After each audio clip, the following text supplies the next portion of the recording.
Shalom, everyone, and welcome to the Middle East and Beyond. I'm Barry Stagner, coming to you from Southern California, and here, as always, from the Galilee in Israel, Amir Tsarfati. Amir, shalom.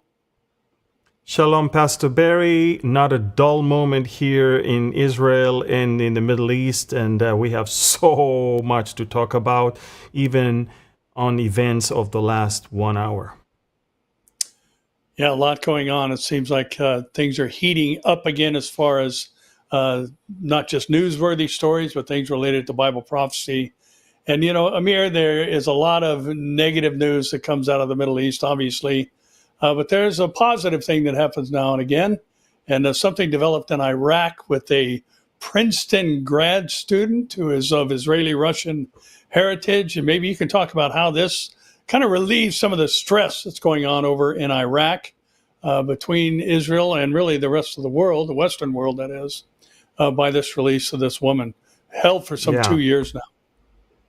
Yeah. So last night, President Trump announced, he was the first to announce, and after he did, the Iraqi prime minister did, and the Israeli prime minister did as well.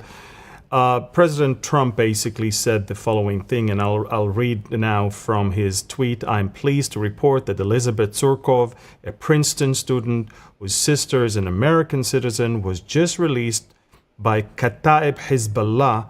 It's basically the battalions of Hezbollah, and is now safely in the American embassy in Iraq. And after being tortured for many months, I will always fight for justice. Never give up. Hamas, release the hostages now.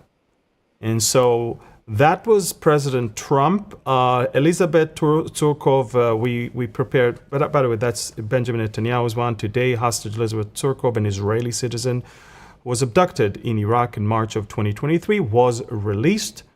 And just so you know, we prepared a small graphic infographic on who Elizabeth Tsurkov was. So first of all, we're talking about a Russian-Israeli academic from Princeton who was working on her PhD in political science, research that focused on sectarianism, nationalism in the Middle East. She traveled in January of 2023 to Iraq. And a couple months later, she was abducted by Kataib Hezbollah. This is the Iraqi branch of Hezbollah, and this is not part of the Lebanese organization. It was abducted on March 21st.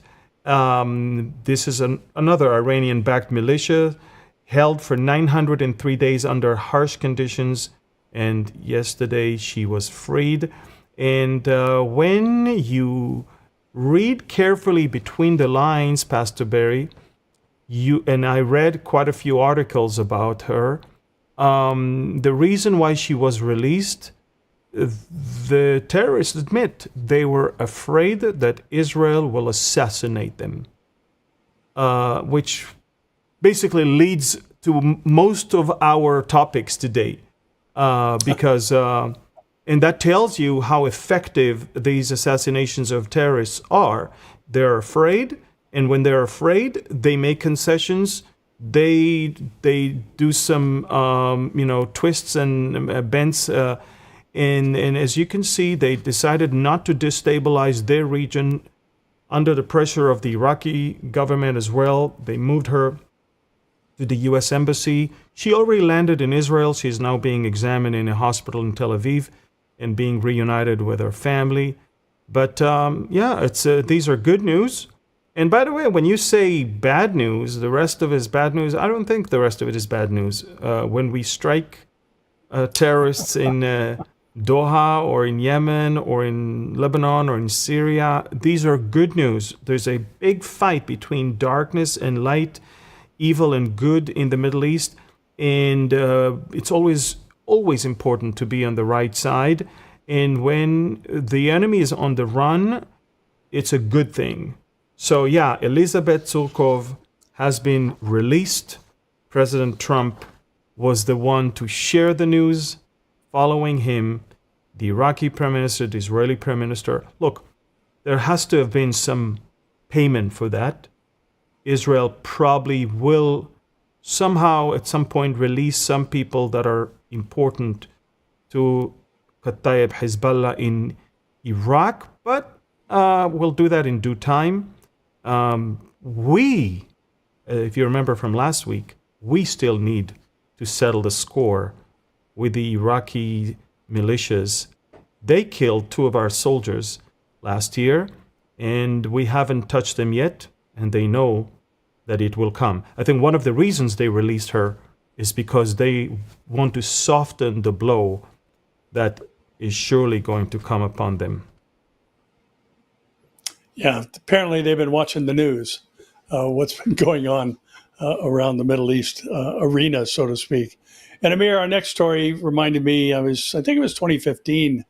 I was in Jerusalem, and the very first car ramming attack happened, and at a train station where a mother and her 2-year-old were struck by a vehicle, and that introduced another terror tactic into your country, and it continues to this day. And yesterday, Jerusalem saw another tragic event, a terror attack. 6 Israelis were tragically lost their lives. And again, this just seems to continue on and on and on, even though the tactics may change. Some of them don't, but still, again, 6 Israelis had lost their lives in a Palestinian bus assault. Maybe you can bring us up to date on that too. Yes. Well, it wasn't just a terror attack, it was a massacre. We're talking about 2 Palestinians that snuck into the Jerusalem area through a hole in the fence. They were picked up by a collaborator from among the Arabs of East Jerusalem. He drove them all the way to this junction that was packed with Israeli people, and they boarded a bus and opened fire with a semi-automatic gun and a pistol, and literally they executed 6 people. And I'm talking with someone who is in his 70s, in his 60s, in their 50s, in their 30s. All of them are civilians. All of them were either parents or grandparents, people that did nothing to these Palestinians, and they were massacred. They were executed in cold blood on the spot. Thankfully, a few Israelis that carried guns managed to rush to the scene and confront those terrorists and eventually kill both of them. And it's amazing how international media actually said that Israelis died, Palestinians were killed. I mean, that's how they framed it. Whereas Israelis were killed, and as a result, they were killed as well, the Palestinian perpetrators. So this is the thing. In fact, we do have, I think, a map of or image of the border.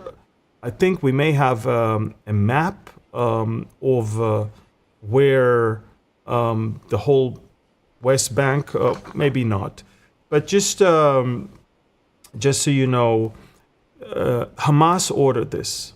Hamas took responsibility for it, and Hamas praised it. Hamas funded it. These were people that were affiliated with Hamas. Now, it's very interesting, Pastor Barry. I saw yesterday a poll that says that there are more Palestinians in the West Bank, in Judea and Samaria, that are praising October 7th and praising Hamas than there are in Gaza. And the reason is, look what's going on in Gaza. The Gazans can feel the ramification of what they did, and they are no longer thinking that it was a good idea. But the Judea and Samaria Palestinians are still living comfortably relatively in peace. And I think it's about time for the Israelis to raid those villages, demolish their homes, and I guess treat them as ticking bombs. And that is the whole thing. Now, the Palestinian Authority indirectly condemned the Jerusalem attack, but they didn't say we condemned the Jerusalem attack. They say that we condemn any harm to civilians. That's what they said. But the thing is this, at the same time, the channels that belong to the Palestinian Authority praised this attack. And remember, the Palestinian Authority has this pay-for-slay policy where they actually pay for every Palestinian terrorist that is sitting in Israeli jail. They pay him by how long he stayed, which means by how severe the crime was. The more you kill, the longer you sit, the more money you get from them. So obviously, this is something that is encouraging terrorism rather than condemning them. So this double tongue, saying to the world we condemn, but paying to terrorists when they do that, this is something that they may be able to fool the world, but not us. I think the Palestinian Authority is a terrorist organization that has to be toppled. Israel has to control the entire area of Judea and Samaria and let families run those cities under our control, militarily. But the Palestinian Authority as a body is very corrupt, and in their school books they teach that there is no Israel. They teach the Palestinian children to hate us. So this whole thing has to be gone from the world, and the sooner the better. And I hope that once European countries are going to unilaterally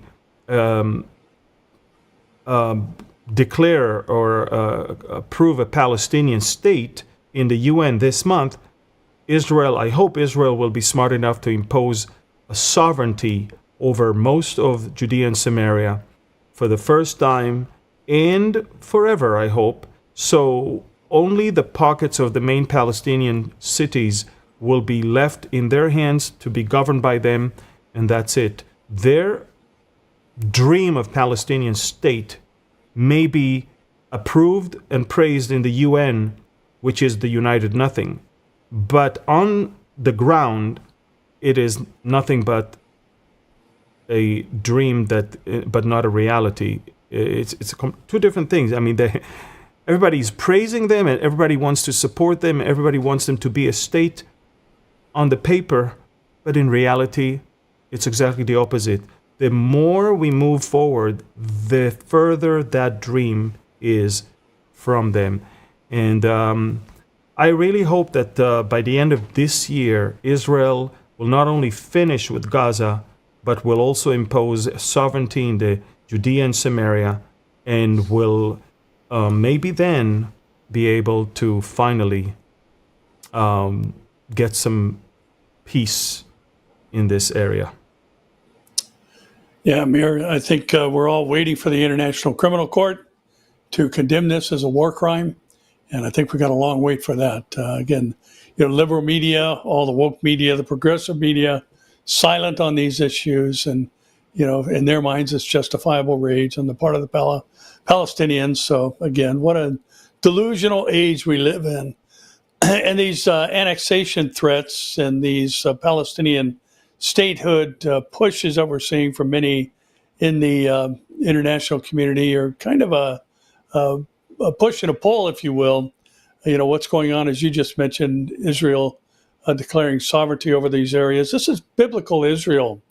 And, this whole West Bank thing and all that's a bit of a misnomer. But, again, this is land that God gave to the Jewish people, eternally, unconditionally covenanted to the descendants of Isaac through Jacob.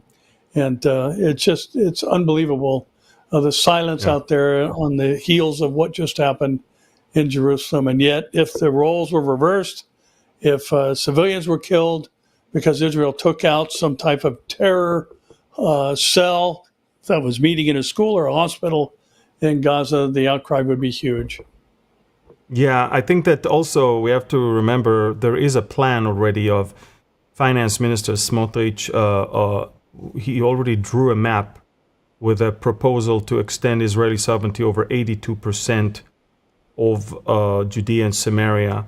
The U.S. State Department also imposed sanctions on the Palestinians' non-governmental organizations that assisted the ICC against Israel foreign minister against Israel. That's let's look at the map of the sovereignty that Smotrich proposed. As you can see, the only thing left in yellow is the pockets of Hebron, Jericho, Ramallah, Nablus, and all of that. But that's it. The rest will be under Israeli control. By the way, including the city of Bethlehem. We want the city of Bethlehem to be back a Christian hub and not what it is right now. Also, the International Criminal Court has relied on Palestinian non-governmental organizations Al-Haq, Al-Mazen, Center for Human Rights, and the Palestinian Center for Human Rights in its political crusade against Israel. These are all Palestinian organizations that are out there just to call for the destruction of Israel. So everybody's relying on them to make their decisions about us. And so U.S. Secretary of State Marco Rubio made a very, very important moral decision in standing with Israel when he actually condemned those organizations and basically revoked the visas of the Palestinian Authority and delegates that wants to come for the UN General Assembly meeting later this month, because if the Palestinian Authority is paying for terrorists, the Palestinian Authority is a terrorist organization. So this is it. And I think Governor Huckabee, who is now the ambassador of America to Israel, Huckabee posted also his support. Okay, so he posted his support also, and you can find all of these things on my Telegram channel. So, you know, these are important things that we see coming from America. Huckabee and Rubio, the White House is fully on our side. But unfortunately, you know, other countries like Spain and France and the UK and others, they're on the other side. And there is chaos in those countries. And the chaos is from that unholy triangle of the Islamists and the far left and the Nazis, basically. So look what's going on in France today. France is burning. Look what's going on in Belgium. They need the military to walk in the streets of Belgium right now. I mean, you can clearly see that all those countries that are coming against Israel, they really don't do that because they really think we're on the wrong side. They try to appease their own people, but it doesn't help them because they already allow the monster into their country. Yeah, it's interesting, Amir, because we're starting to see some pushback from the general populace in some of these countries. And, you know, the German police have taken a pretty strong stance, and some of the individuals they've encountered. There's been interesting video footage coming out of Ireland, where there are groups who are chanting some rather curious things about, the Islamic stronghold and movement that's going on there. There's even been some pro-Israeli marches in London. And, London I think and also in Australia, I think, in Bondi. Yeah, and New Zealand too. They're doing the haka and the dance and chanting. That we're done with you. Send them home. But the prophetic implications of this, Amir, I think are pretty significant, because if we consider the fact that this is moving from military engagement to individuals who are now standing up for their countries because the government hasn't. There's coming a time early in the tribulation period where people are going to turn on one another, and under the right or the red horse, they're going to kill one another. We've got this massive global tension that I think is unprecedented happening right now. And could that feed into what the rider on the red horse is going to do? Well, very possible. But we're seeing the necessary mentality already present in the world today. So wild and interesting time to be alive, to be sure. And Amir, looking at what's going on in your neighborhood, so to speak, there was a strike that shook up Hamas and potentially eliminated some of the higher echelon of command there in Qatar. So maybe you can talk about that story as well and the potential implications of that. Yeah. So we don't really know the outcome of this strike. Yesterday, Israel sent 10 fighter jets all the way from our territory across Iraq. And we reached a position where we launched precision-guided missiles that hit the headquarters of Hamas in Doha, Qatar. Take a look at this one. This is the CCTV footage that shows you the precision-guided missiles that hit. We're talking about massive explosions that should have killed anyone who was, if he was there in this particular room in that particular house. It should be noted that this is the only target that we attacked in Doha, Qatar. We did not attack government targets, military targets. We attacked a villa that is housing the top Hamas terrorists that are sitting in Doha comfortably. And the funny thing is that's what the villa looked like after that, by the way. As you can see, the villas behind were not damaged. Anything around was not damaged. It was a very sophisticated new type of missiles that I cannot share. I cannot share what it exactly was. But look at this map and see that the aircrafts left Israel around 2 p.m.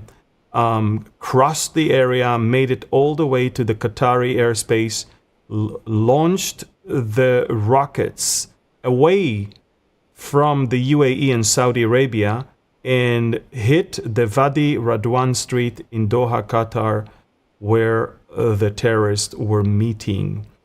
The initial reports yesterday were that good indications that everybody were there. Towards the night and early morning today, we were not sure if everybody were there. We're still waiting. It takes always at least 48 hours, sometimes 72 hours to know. One thing for sure, anyone who was in that room is gone. The question is, who was there? Who was there? Let me remind you, these are the people that celebrated on October 7th, and that's the house that we attacked. Take a look. They were sitting in that big house looking at the atrocities as Hamas are performing live on Al Jazeera, as you can clearly see, and they were praising, and then they took off their shoes and started praying, to give thanks to Allah. All those people that you see right now should be dead. First of all, Ismail Haniyeh, who led that prayer, is gone. We killed him in Tehran. We killed Salah El-Aruri to his left in Beirut. But the other three to the right should have been in that meeting yesterday, and thus they should be dead by now. So basically, Israel is determined to get to all of them. Now, it's a great embarrassment to the Qataris, who always seem to be untouchable. They have billions, trillions of dollars. They are buying their way everywhere. They buy influence in the U.S. government, in the European countries, in the UK. I don't know if you know that, but Qatar owns more assets in London than their royal family. Qatar owns Harrods, department store. I mean, these are British symbols. Qatar owns five-star hotel, owns universities, but Qatar owns almost 40% of Heathrow Airport in London. I mean, we're talking about a country that no wonder why everybody's now condemning Israel for attacking there. But remember one thing. 3 months ago, Iran attacked in Qatar. Iran attacked the Al Udeid base in Qatar, and no one condemned Iran for that. Qatar did not condemn Iran for that. The Europeans did not condemn Iran for that. No one said a word. Okay? And the funny thing is, the Iranians tweeted today that they are shocked that Israel attacked and violated the sovereignty of Qatar, when it's the same Iranians that did that 3 months ago also. And so there's a lot of questions going on right now. First of all, did we hit them? Second, will Qatar continue to mediate in the future? But Qatar is full-blown Hamas. They are Muslim Brotherhood. The only reason why Qatar is so influential is Al Jazeera, which broadcasts to 1 billion people and brainwash them. So they're very powerful media. And they have money where they buy sport events, they buy cultural events, they buy government, they have influencers.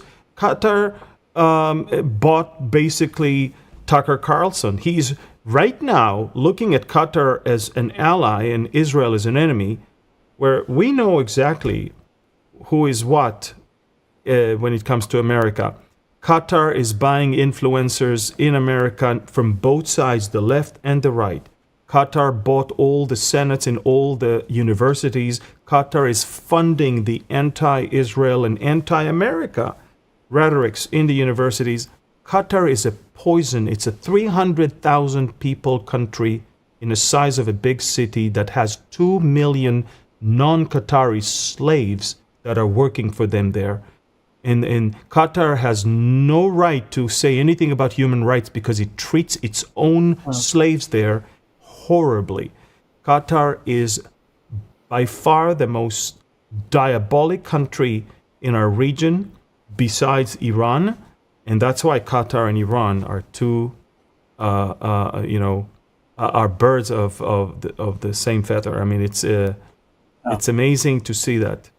And that's it. I mean, we can clearly see that their dignity and honor was basically damaged yesterday, and they're very, very, very angry. Very angry. By the way, I think that Qatar did receive, a warning before that happened. Yeah, and if we did not hit those Hamas leaders, it's because Qatar warned them to leave.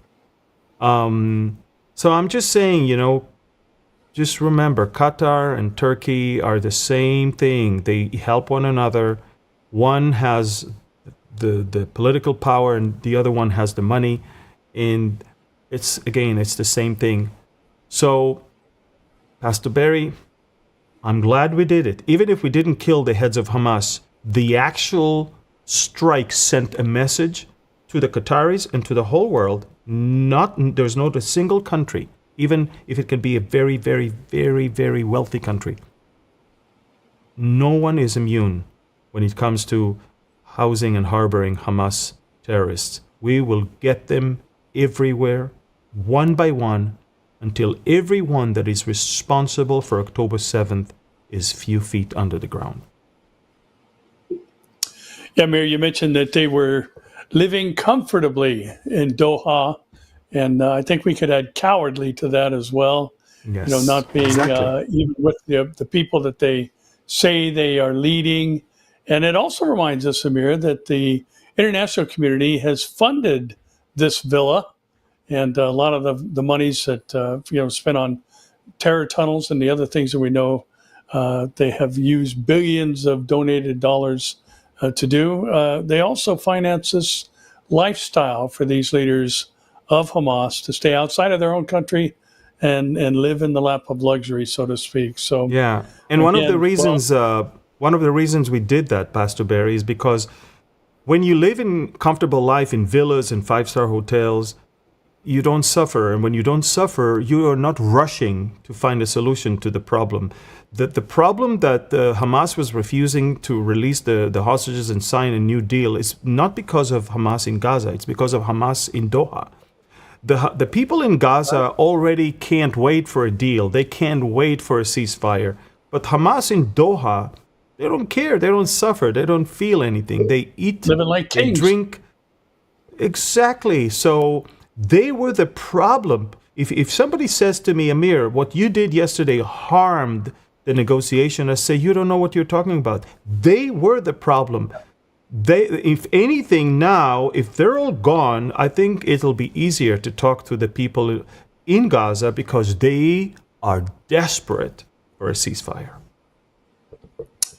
Yeah, and the news continues to come out of Gaza City. Again, tragically, the loss of IDF soldiers killed by Hamas, but there's still continued efforts to notify people and kind of finish the task, so to speak. So what's going on in Gaza City? Yeah, well, first of all, for the first time since the beginning of the war, Israel issued an official evacuation order to all the people of Gaza City for the first time. And we not only told them that they should be evacuated, we told them where to evacuate. We told them exactly what road to take. We told them even today what were the areas where they can actually pitch their tent there and be fed by the distribution center, have water there, electricity, and even available hospitals there if they need. So Israel has prepared a humanitarian area north of the city of Khan Yunis. And one of the other things that we started doing is basically toppling all the towers that Hamas was using. Tower is anything above 8 stories. Hamas was using those buildings for cameras to look at IDF troops, and also some of the apartments to house terrorists.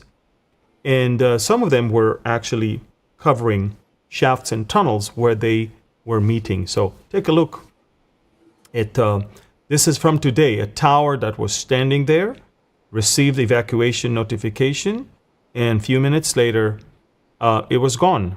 We destroyed over 80 towers in the last 3 days, and apart from that, more than that when it comes to buildings and houses that were used by Hamas. So I said that last week. The skyline of Gaza is changing completely, and you won't see anything standing too tall anymore.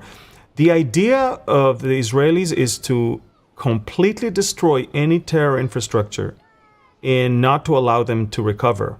And for the Gazans, by the way, I say you will have nowhere to come back to. And by the way, the IDF spokesperson released an interesting infographic about what's happening in Gaza City for dummies. Because a lot of people don't understand what's going on.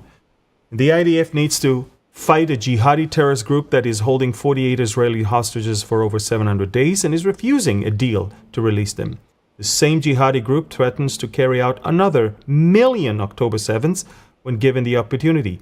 Gaza City is their main stronghold, with areas we have not been in since October 7th. Israel established a humanitarian zone ready to receive civilians from Gaza City with additional food, water, tents, and improved medical response. The IDF has given up the element of surprise in order to let civilians get out of harm's way.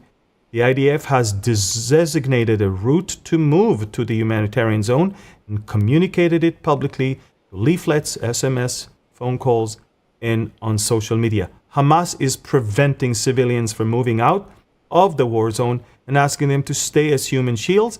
The IDF will operate while taking many steps to prevent harm. Basically, what we're saying is this: we are the most stupid country in the world. We are being accused for a genocide, and we are even not using the element of surprise. I mean, think about it. If they accuse you, at least surprise them and kill as many as you can, terrorists, not civilians. But if they accuse you for genocide and you give up on the element of surprise just so you can be good and look, and nobody cares how you look. Nobody cares about what you do because you've already been framed as a country that performed genocide in a country that is performing man-made famine. All this crap, excuse me for my French, is already there. We've been framed. So at least I would say do something. This is the map of Gaza that we prepared even last week, just to show people what we have there. So this is the area where the IDF is currently controlled, as you can clearly see. The latest advances that you're about to see are in the green, and we have aid distribution centers, humanitarian aid crossings, and planned aid distribution sites that we are opening, new ones, to accommodate all the new ones coming. And that's Gaza City. We're attacking it, and we are encouraging them to move down south to the humanitarian area. As you can clearly see, we're advancing a little bit in the ground, but most of the operation right now is from the air, because we are asking them to leave. And this is the humanitarian response in the southern Gaza Strip. Again, we have deployed power lines, water, food distribution centers, everything. Look, we're so stupid. I'm sorry to say that. We are so stupid because we do everything by the book, and we're being accused for not doing everything by the book. I mean, if you're being accused for not doing it, just don't do it and get the maximum result. But at least if you do it, make sure everybody acknowledges that you do it. And but that's it. That's what we have. Remember, Israel has the judicial arm that is so strong. And not only that they control the government, but they also control the military. And they dictate to the military what to do and how to do. And they always tell you have to do things by the international law, or else it will be hard for the world not to say that you committed genocide. But the world is already telling you that we are committing a genocide anyway. But it is what it is. We're doing what we're doing. Almost 200,000 Gazans have left. But we still have about 400,000, or anything from 400,000 to 500,000 that are still there. Our job is to get them out. And if they don't leave, they're no longer innocent, uninvolved. They are taking part in this battle, because we facilitated everything for you not to get in ways of harm, but it's your choice. I think that's the perfect segue to why we encourage you every week to subscribe, comment, like, and share, because so much of the battle that we're facing today, especially in relation to the nation of Israel, is fought in the court of public opinion, which is spread and expressed through social media platforms and places like YouTube. And, there's a saying, Amir, as you were talking, that I was thinking about, that, a lie is halfway around the world when the truth is still putting on its shoes. There are so many people out there who are promoting things that are false, giving out false information, and just flat out lies, not just misrepresentations, but intentional lies meant to harm the Israeli cause. And so we need your help every week to make sure you're subscribed to both of our channels. Like, comment, share. All these things drive the numbers up on platforms like YouTube, which increases its visibility on people who are not subscribed. When they open their, I'm sure all of you know, when you open YouTube, there's a series of clips there and the link to watch them. And the ones that are driving a presence on YouTube are the ones that are going to make it into those preview sections. So please make sure you're subscribed, make sure you comment, make sure you like, and make sure you share these things, especially in light of the misrepresentation of truth today. And Hezbollah continues to make the news, Amir, and the government plans on dismantling, without any kind of specific timeline, and a series of strikes in Lebanon, and high-ranking operatives has occurred. And maybe you can bring us up to speed on what's happening up north from your the Lebanese government already took the decision to disarm Hezbollah, but now they needed to sit and approve the military's plan how to do it. And they sat, I think, over the weekend, and the military presented the following plan. As you can clearly see on the screen, they divided all of Hezbollah's influence area to 5 zones. Southern Lebanon, anything beyond the Litani River, between the Litani and the Awali River, is number 2. Number 3 is the Dahya, is the stronghold south of Beirut. Number 4 is Beirut itself. Number 5 is the Baq'a of Lebanon, the Valley of Lebanon. Now, where they store their heavy munitions, heavy rockets, and drones is number 5. Where they used to be is number 1. Israel already took care of number 1. Israel already cleared most of that area, and we are inside that area in 5 to 6 different positions there. What Israel is attacking in the last few months is any attempt to restore everything in number 1, but also still we're attacking depots and ammunition caches and all that in that number 5 over there. The problem with the Lebanese government decision from a few days ago is that they did not give Hezbollah a timetable, and they want to start with the obvious number 1, which is it's already clean, and they want to leave the heavy part last, which is we will never agree to that, because go and take care of business where you need to take care of business first, and then we'll consider to pull out of where we are right now. So everything is upside down there, everything is twisted there, and it means that Israel will have to stay inside and will have to continue and attack almost every day. We attack almost every day because what we think is going on, and American intelligence also confirmed that Hezbollah is actually restoring itself. 20% of Hezbollah's strength has been restored already. So what we do is just mowing the lawn, but the Lebanese people and their military and their government must uproot it, because mowing the lawn means Israel has to operate almost every day. If you want us to stop, then uproot this thing once and for all. And that takes a lot of courage, and Hezbollah is not going to do it voluntarily. You need to understand that Hezbollah represents the Shiites community.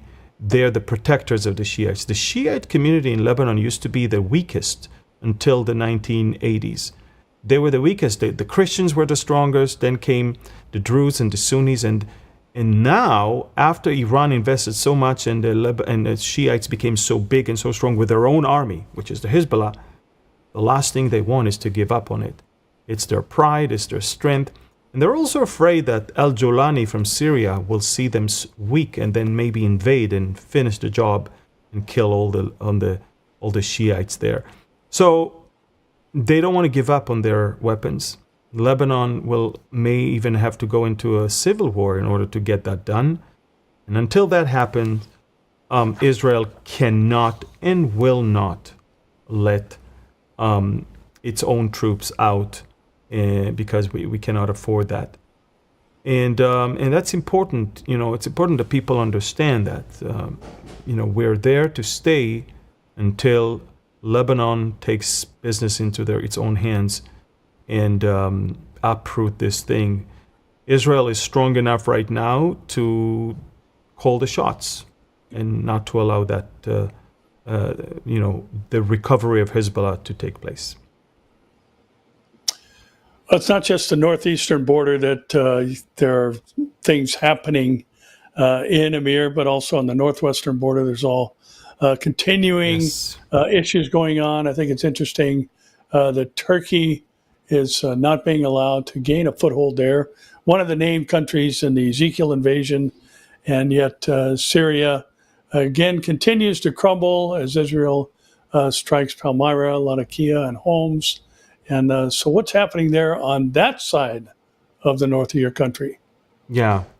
Well, Israel, as you remember, right when the Assad regime fell, Israel went to a military operation that basically destroyed the Syrian army, weapons and strongholds and everything. But what we see in recent weeks is that Turkey is now trying to establish its own foothold in its own presence in Syria.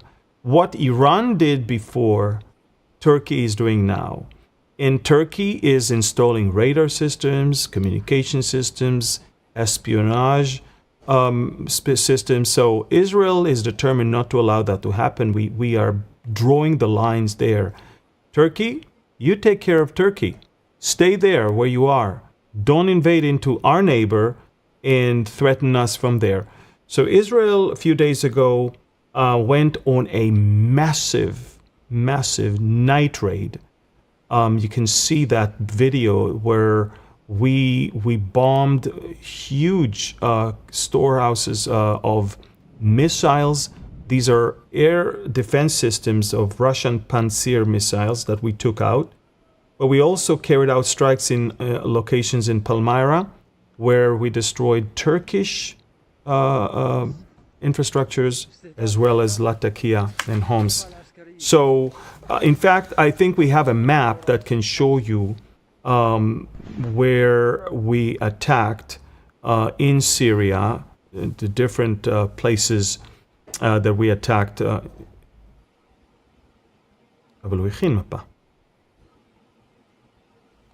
right, so I guess we don't have the map. But I'll post that map on Telegram later on, and people will be able to see it, okay? We definitely, we strike in Latakia, which is on the coast, Homs, which is further inland, and Palmyra, which is even east of Homs. So I'll put it on Telegram, and you can see that one. And Amir, there's activity that continues with the Houthis, and they're not just targeting, Tel Aviv and the Ben Gurion airport, but now there's been a strike down by Eilat at the Ramon airport, and Israel, as the headline here reads, is prepping to respond. So, what's happening there?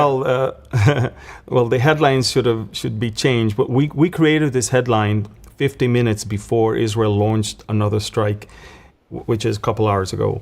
And in fact, we do have footage of the strikes in Yemen from 2 hours ago. Israel launched a massive operation. We sent about 10 fighter jets that dropped over 100 munitions in quite different locations. We attacked military camps. We attacked oil depots, oil reservoirs, fuel reservoirs. We attacked the propaganda center of the Houthis. Take a look at this video from, like as I said, 2 hours ago. This is 2 hours ago. Look at this oil depot in the heart of Sana'a that is going up in flames. Also, another one is, this is it. Look at this military camp. Look what it looks like. And that's, again, 2 hours ago. Israel did that. Everything is on my Telegram channel. It's, with the Houthis, they don't really learn. So we have to remind them. And so every couple weeks, we have to pay a visit and destroy more and more of those things. We do have more footage that you can see again. All of this is from the last couple hours. And, when look at what they did to us. So you understand why we had to retaliate. We should have a map of what they did to us just a few days ago. From Yemen, as you can clearly see, they take a look at this map. So here is Yemen, and they sent drones. These are drones that can fly long distances, explosive drones, and they made it all the way to southern Israel. First, they made it to the Ramon airport near Eilat and to the Dimona area, where, according to foreign press, Israel has its nuclear reactor there. At the Ramon airport, they actually hit the terminal. Believe it or not, look, they hit the terminal of our southernmost airport. Look at all these shattered glasses. Thankfully, just few people were lightly wounded. Most of them are not even physically wounded. And when it comes to Dimona area, we intercepted them.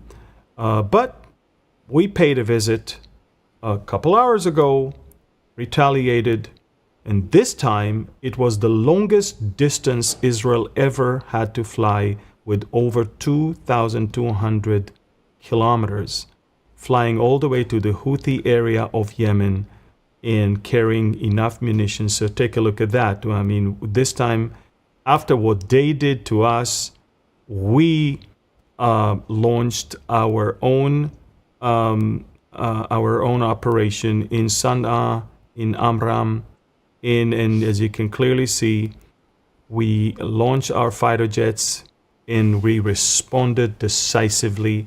All the footage, all the videos, and all the information on my Telegram channel. And by the way, sometimes I even hint before the attack, such as, and you can see on Telegram I put all eyes on Yemen or all eyes on somewhere else, because it's obvious that something is coming. Yeah, Amir, it's curious that Russia remains in the news, and kind of a bit disturbing, and I think it falls under the Wars and Rumors of Wars headline. But now Poland has been invaded by Russian drones, and Belarus continues to be supportive amid Putin's tests, and we're just hearing, rumors of war spreading out beyond the Ukrainian-Russian conflict, and seems as though a warning shot was fired at Poland. So what's been going on there? Well, I mean, last night we were the closest we've ever been to World War III. And in fact, the Polish Prime Minister said we are in the closest situation to an armed confrontation since World War II. That's how we described it. We're talking about over 100 drones that flew from Belarus. Now you're saying, wait a minute, I thought it's Russian. Yeah, there is Russian presence in Belarus. They're preparing for Zapad 2025. It's a joint military exercise. So as they build up their military force, they use it as it's much closer. And they flew via Ukraine all the way to eastern Poland. And as I said, 100 drones and a few missiles. And it is an attack on a NATO member. Poland is a NATO member. And during the night, I was up most of the night because of that, because you never know. I was amazed that the Russian Ministry of Defense clearly stated that anyone that stands with Zelensky will also pay the price. In other words, not only that they said it's a mistake, they did not say it's a mistake, they actually said, we did it on purpose to send a warning to you. It's no longer that Russia is fighting Ukraine. Russia, as of last night, expanded its fight against anyone that assists Ukraine, and Poland has officially become a front line. And so I think Putin is testing NATO. He will tell you that NATO was testing him, and that's why he started the war with Ukraine. And again, Poland announced that it found debris of 7 suicide drones. I have the footage on my Telegram of the drones that they found. And I can also tell you that Article 4 on the Charter of NATO has been invoked, which is emergency consultation when one of the members feels that it's being threatened. And that is Article 4. Article 5 is when one of them has been attacked and the rest are coming to help. By the way, this house that you're about to see now has been damaged by one of the Russian drones.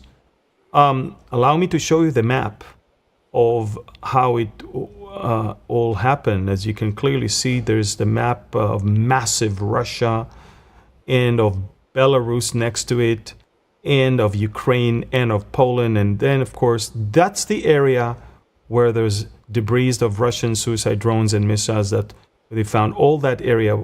And some of it was even as far as the northwestern part.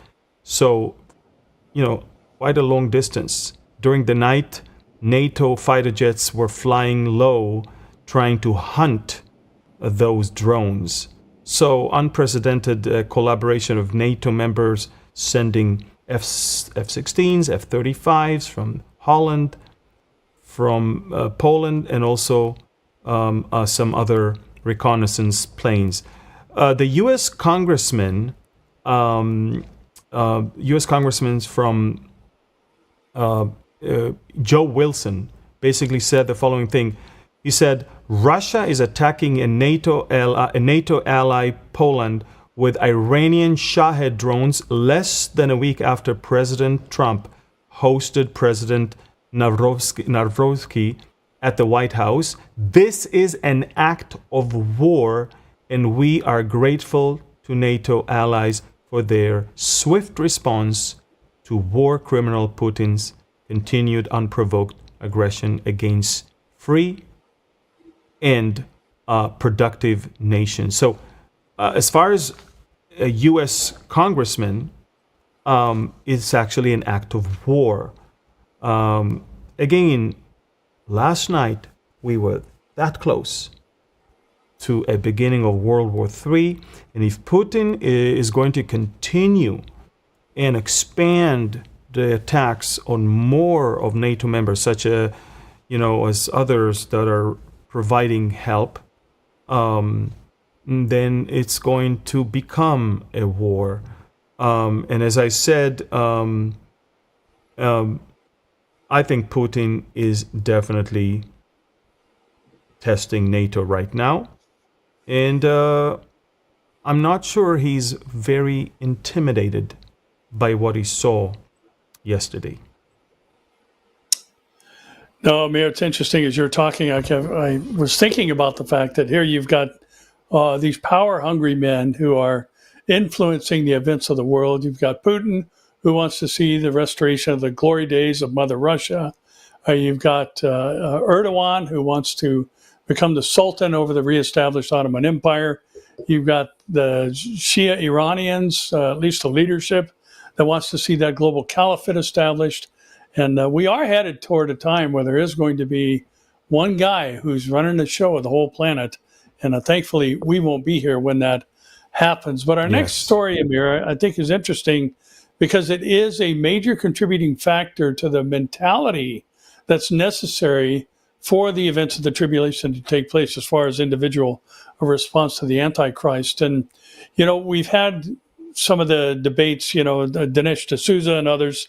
I've seen people make comments that in some of their, open meetings that they've had on college campuses and elsewhere, where words are equated to acts of violence. And here in the UK, it seems like the sun has set on the British Empire, at least mentally and emotionally, where the UK justice system is now arresting people for negative comments about transgender people and their ideology and their, if you read a Bible on a street corner, you can be arrested for that. It's considered an act of violence, where the Brits allow child rapists out of prison. They allow the migrant crime to continue.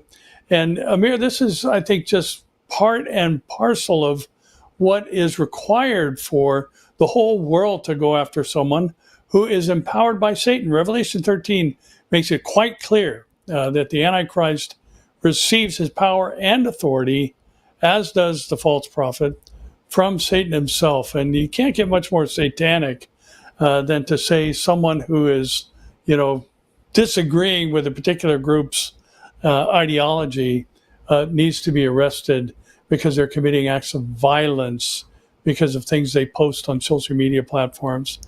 The world seems to be losing its mind more and more quickly every passing day. Yeah, I agree with you. And unfortunately, most of this nonsense is coming as a pushback from leftists, from communists, jihadists, and Nazis altogether, and they have great influence in the younger generation, the Generation Z. And Right. by the way, that's why we really feel that we need to do something about that. And I don't know if I have this on for us to show you, but Behold Israel is when you want to donate to Behold Israel, one of the sections you can actually donate to is actually to young Young adults tour. Exactly, young adults tour. So and the thing is, we bring them as scholarship based, basically. So your donation is paying for young adults from all over the world to come. And what happened is, we not only that we pay their way, but for almost 10 days, we just show them the truth. There's something that the social media will never do. We bring them physically to the land. We show them the land. We show them the Bible. We connect reality with scriptures to them, and then we send them back home as great ambassadors. And that's something that has been on my heart from day one when we established Behold Israel. And so, again, it's important that we know. And also, Pastor Barry, it's important that people understand that neither you or me, we are not surprised by what we see. I mean, everything we see, we know we live in the days of Ezekiel. We know we live in the days of great fulfillment of prophecy. And my upcoming book, which will come out on October 7th,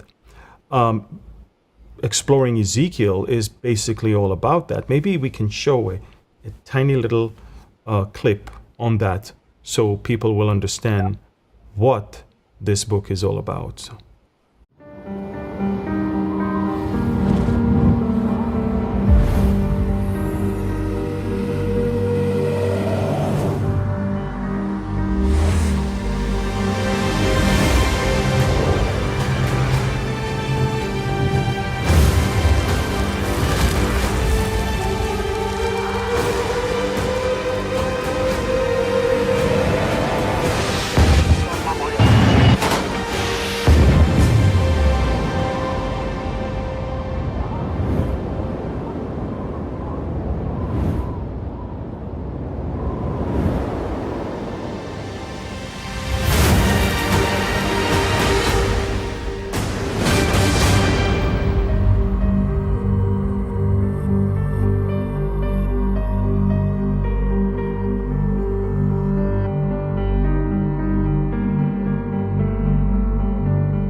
You can see we ask you to pre-order it. We want this to make it to all the bookstores. Get more than one copy. Give it to your children, give it to your grandchildren, but also get the study guide so you can sit and study that in depth. It's super, super important. Pastor Barry, the battle is brewing and there is mass surveillance against people. What is that all about?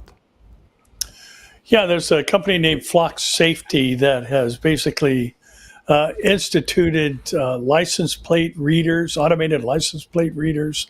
And, there's a lot of upheaval going on now, Amir, because this has been incorporated by ICE in tracking people. And, it's curious, again, that there's something that helps control fentanyl distribution, human trafficking, and combating against those things. And it's viewed negatively, and many people are up in arms because it's been employed by immigration control. And, looking and tracking people who've illegally entered the country has now become a great negative. And yet here you've got this company that hasn't really contracted with anybody via Homeland Security or anyone else who's under fire because they invented the technology, or at least, made it available to other groups. And again, it's just this kind of paired with that last story that came out of Britain. It's amazing to see this movement of mind control that is happening in our world. The fact that you no longer have a right to an opinion. You have to go with the flow. You have to think like those in the places of power think. And again, this is going to ultimately be fulfilled during the tribulation, where the control is going to come down to allowing you to either buy or sell and take care of your daily needs because you either agree with or don't agree with the guy that's in power. And the stage is being set, Amir. We are so late in the game, and this company, has come under scrutiny by many in the public arena because of the fact that they're using this technology. ICE is using this technology, and this issue has divided our country just unbelievably. I don't understand, Amir, why people don't get illegal as part of the immigration problem that's going on. You don't have a right to sneak into any country, let alone our country, and yet people treat it like, well, you're a hate monger, you're a bigot, you're a racist, and all these other things, when all people are trying to do is just regulate the flow of people into their country. And using this technology, now here you've got those who are up in arms because technology is being used to assist the immigration authorities in our country. And flock safety is now under fire in the court of public opinion, again, like other countries. And it's bizarre to watch, our country, and any country for that matter, fall into such foolishness. And yet, here we are. Unbelievable. Yeah. And what about a lecture in a club in San Francisco about the Antichrist? Tell us a little bit about that one. Yeah, this is interesting. Peter Thiel, who is the founder of PayPal, and he's also a founding member of Palantir, which is a data mining company, is concerned about the usage of these types of technologies as a part of the Antichrist agenda during the tribulation period. And, I couldn't help but think in reading this article of what Elon Musk said. The biggest threat to humanity is artificial intelligence. And this guy is actually doing, who's definitely part of the technology world. He is doing a series of private lectures that are going to be held in a place called the Commonwealth Club in San Francisco on the Antichrist and how the Antichrist will most likely use artificial intelligence and technology to basically force his agenda on others. And it's actually sponsored by a group called Acts 17 Collective. And the lectures are going to be based on the theological and technological dimensions of the Antichrist. And I was kind of saddened to read the fact that none of these are going to be recorded or made public. But it's interesting that this guy who's in the technology field has married now these two things together that the Bible clearly states are going to be part of the Antichrist agenda and package. Because we do know that there's going to be a man-made image that has life, apparently life breathed into it, that causes the whole world to go after the beast and worship not only the beast, but also the dragon. So, he's talking about some of the tactics that will be employed by this guy, using fear to impose global control. He shared that, the way the Antichrist is going to take over the world is he's going to talk about Armageddon nonstop. He's going to talk about, existential risk nonstop. Oh, the climate is going to consume us all. And, and here we have all of these tools, so to speak, already in play, and they'll be readily available for the Antichrist when he takes the helm of the whole world. Pretty stunning stuff, I think. Very impressive and stunning. And it's not like we're not used to it. I mean, ever since COVID, we can see, and even before that with climate change, I mean, they always move the goalpost with climate change to when the end of the world is. And it used to be, global warming. Now they don't call it anymore because things are changing. But it seems like AI. Cooling, exactly. That they had to change the name to climate change in general. It seems like AI is becoming a factor also that unfortunately packs psychiatric wards in hospitals as of late, where the suicide and some psychosis cases caused by AI. Can you talk more about that? Well, we've talked about the fact that 75% of Gen Zers have stated that they would be open to a relationship with some form of artificial intelligence romantically. But Amir, you just cannot replace the love that God has opened the door for us to experience in a human to human relationship, specifically in the marital relationship between a husband and a wife. And what this AI, love relationship is establishing is actually emotionally debilitating. And to have this relationship where there's never any debate, your AI romantic interest is always going to agree with you. There's never going to be any disagreements. They're going to tell you positive things all the time. Well, that's not life, and that's not reality, and that's basically very unsatisfying. It's what heaven is. It's what heaven is for some men, I guess. Yeah, exactly. A woman who's silent, or a mate who is silent, exactly, and just agrees with everything you do. And interesting that this is now pushing people into emotional and mental breakdowns. And Chat GPT, has actually told an individual who had a history of mental health, that he needs to get away from, the family members and to listen to this Chat GPT because it had claimed to be sentient. In other words, it has understanding and could support him. And, the family's been trying to, pull this guy out of this. It's almost like somebody gets involved in a cult and you send people in to sneak in and break them out and free them from these cultic teachings and mentalities. Amazing. And yet here we've got this happening now from a relationship with artificial intelligence. And, again, Amir, all this is pointing to what's going to happen during the tribulation. And I don't think we can make the point enough in recognizing how late we are in church history. And I believe there's a transition that actually lasts only for a moment and a twinkling of an eye, where everything is going to change. And, we've seen multiple examples of that in the past quarter century, from September 11th, 2001 to the pandemic of 2000. The whole world can change in just a moment. And I believe it's about to, when the Lord comes to raise up the dead in Christ, and we who are alive and remain will meet him in the air and forever be with him. So, Amen. Pretty amazing times. Pretty amazing indeed. Well, our time is up, Pastor Barry.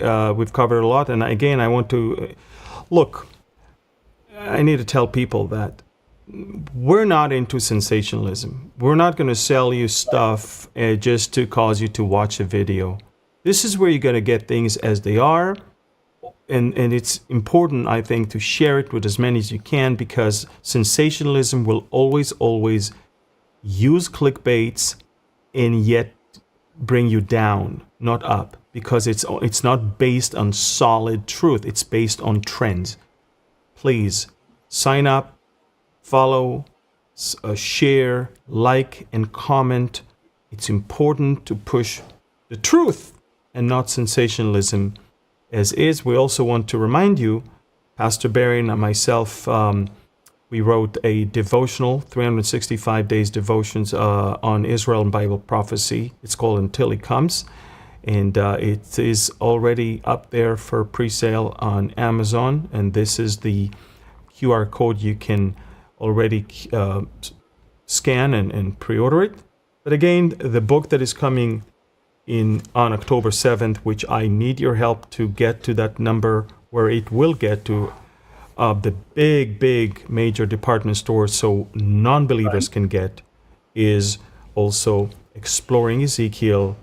And so I've got the only copy that is there in my office right now. It's not out yet. I got one copy. You can get it. I'm only 2/3 in my goal to get until October 7th. Help me to get to the number. So it will go to Target and Walmart, Hobby Lobby, and the big stores. We want non-believers also to grab it, read it, and hopefully get saved. So, Pastor Barry, this is the time when we bless the people and then we say goodbye. I will bless the Aharonic blessing in Hebrew, Pastor Barry in English, and then we'll farewell Say goodbye. יברכך אדוני וישמרך, יאר אדוני פניו אליך ויחונך, יישא אדוני פניו אליך, וישם לך שלום. The Lord bless you and keep you. The Lord make his face shine upon you and be gracious to you. The Lord lift up his countenance toward you and give you his peace. In Yeshua's name, we offer this blessing. Amen. Amen. Amen. Thank you, everyone, for watching. Please, please, please share it with as many as you can. And until next week, follow me on Telegram, 24/7 news. A lot of stuff is happening, and a lot of stuff will happen. Pastor Barry, one more thing. Yeah, if you don't mind, I just wanted to mention, as you know, I do a little program on Thursday mornings at 10 a.m. Pacific called Take 5, and I'm getting inundated with questions about the Ezekiel War. So tomorrow I'm going to do a program called the Ezekiel War, Who, Where, and When. So if you want to join in, Perfect. That'd be great. We'll talk about some of the specifics there. So thanks for that. Well, thank you, everyone. God bless you, and shalom.